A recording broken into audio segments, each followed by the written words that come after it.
$82 million for broadband awarded to North Carolina from the Capital Projects Fund. 2 new undersea cables will increase connectivity for Guam, fiber expansion in Hawaii, and 4 cities in South Georgia stay in the video business with a move to streaming. Those stories and more on This Week in the Broadband Universe. Hello, everyone, and welcome. I'm Craig Corbin. North Carolina's Broadband Stopgap Solutions program will receive $82.2 million from the Capital Projects Fund. Approval from the U.S. Department of the Treasury came this week. North Carolina's State Broadband Infrastructure Office will work with counties across the Tar Heel State to identify locations still without high-speed internet. The stopgap program will then make awards on a county-by-county basis. North Carolina was previously awarded more than $177 million in CPF funding back in 2022. Hawaiian Telcom has announced an expansion of its Fi-Optics broadband service, which now covers more than 95% of the island of Molokai. An additional 4,500 homes and businesses on the island now have access to broadband. Hawaiian Telcom has invested more than $1 billion in the last 10 years to deliver its Fi-Optics service to 337,000 locations across Hawaii. NTIA's Middle Mile program awarded the company $37 million in June of last year toward an $87 million project to build 15 new Middle Mile fiber routes.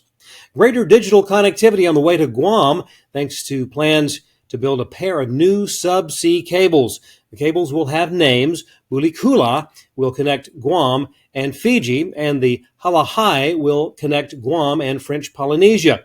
The planned build was announced by Google in association with Amalgamated Telecom Holdings, AP Telecom, and Telstra. The project, part of the South Pacific Connect initiative, designed to create a ring between Guam, French Polynesia, and Fiji, providing greater reliability and resilience. This will accelerate Guam's position as a growing gateway for international connectivity.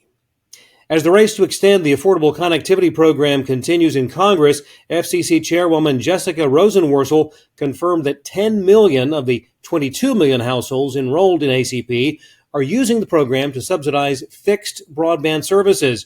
This includes roughly 2.7 million households eligible through school breakfast and lunch programs and more than 500,000 eligible through a veterans or survivors pension. Lawmakers last month requested additional information on who the ACP is serving, including mobile subscribers versus fixed broadband. Last week, the FCC released wind-down guidance for ACP with instructions to the 1,700 participating service providers on when and how they will need to notify participants that the benefit is ending. First notice within 15 days of initial guidance, that's January the 26th, or second notice now will come after the FCC releases a 60-day notice announcing the end of ACP. The third notice would be sent during the final ACP billing cycle. Barring a congressional extension, the FCC expects ACP to have enough funding to last through April of this year, ending completely in May. On the tentative agenda for the next FCC open meeting, Commission will look at 3 petitions for reconsideration in response to the Orbital Debris Mitigation Report. They'll also look at requiring improved wireless 911 calls, as well as modernizing the expanding access to the 70, 80, and 90 gigahertz bands. Meeting slated for Thursday, the 25th. Service provider Altice USA has enacted price cuts of up to 21% for their fiber and cable broadband services. The move is seen as an effort to reverse subscriber losses. The company, however, planning to offset those price cuts with an increase in their network enhancement fee. Observers expect Altice USA to move customers into higher broadband speed tiers aligned with their current rates.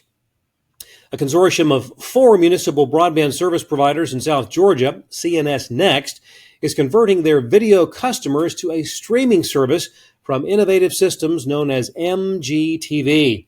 The cities of Thomasville, Cairo, Moultrie, and Camilla wanted to stay in the video business based in part on their customers' strong desire for bundled services. Deployment will convert all customers from a legacy cable system to a full channel lineup streamed over a managed network. Well, while streaming has become a popular option for content viewing, streaming platforms certainly aren't immune to losing subscribers.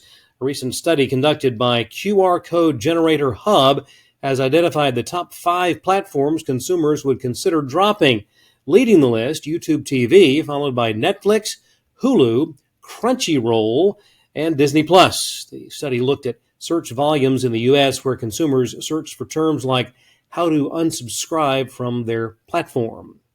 The latest chapter in the ongoing saga with Sinclair, its bankrupt Diamond Sports Group, and the Bally Sports Regional Networks.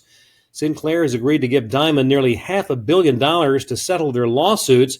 That financial infusion, along with a $115 million minority investment from Amazon, should keep the Bally Regional Sports Networks alive beyond 2024. Amazon has an option to invest another $50 million in the company. The deal is awaiting court approval.